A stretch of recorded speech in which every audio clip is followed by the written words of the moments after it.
अस्सलाम वालेकुम, welcome back to my channel. आज मैं आप लोगों के साथ जो है वो शेयर करने वाली हूँ रोमेंस की बीबी क्रीम का रिव्यू। और ये किन लोगों की स्किन के लिए बहुत ज़्यादा बेस्ट होने वाली है वो हम लोग इसमें डिस्कस करेंगे। तो सबसे पहले मैं आप लोगों को इसके बारे में बताऊँ कि आप लोग इसे डेली यूज़ कर सकते हैं। मतलब ये जो क्रीम है ना, इसमें 1 टू 4 शेड्स हैं। आप लोग अपनी स्किन के अकॉर्डिंग जो है वो कोई भी ले सकते हैं। और ये जो क्रीम है ये बहुत ज़्यादा नेचुरल लुक देती है आप लोगों को। आप लोग इसे सर्दियों में भी यूज़ कर सकते हैं और गर्मियों में भी कर सकते हैं। वैसे जो इसका ये सेकंड है ना, 02 जो है इसका शेड, ये ऑल स्किन के लिए होता है। सो ये लाइट कवरेज देता है आप लोगों को, मतलब बहुत ज़्यादा हैवी मेकअप जैसा होता है ना, ऐसा फील नहीं होता है।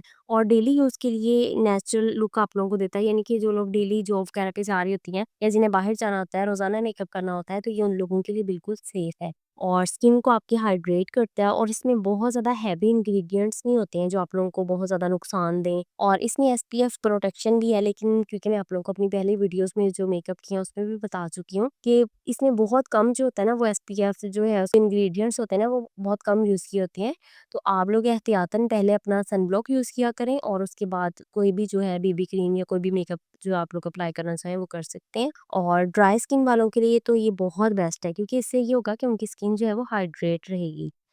और सेंसिटिव स्किन वाले जो हैं वो भी इसे यूज़ कर सकते हैं, उनके लिए भी अच्छा है क्योंकि ये हैवी फील नहीं होता है। और इसके अलावा जो ऑयली स्किन है ना, उनके लिए थोड़ा ग्रीसी फील हो सकता है। और ऑयली स्किन वाले जो है ना वो इसे यूज़ करने से पहले प्राइमर का यूज़ कर लें।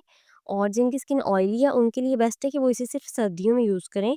और गर्मियों में भी यूज़ करना चाहें तो कर सकते हैं, लेकिन गर्मियों में वो इसे डेली यूज़ नहीं करें। और इसके अलावा अगर आप लोगों को कोई क्वेश्चन हो इससे रिलेटेड तो आप मुझसे पूछ सकते हैं। और अगर आप लोग चैनल पे नए हैं तो जल्दी से मेरे चैनल को कर दें सब्सक्राइब और वीडियो को कर दें लाइक। मिलते हैं अगली वीडियो में। अपना ख्याल रखिएगा, दुआ में याद रखिएगा। अल्लाह हाफ़िज़।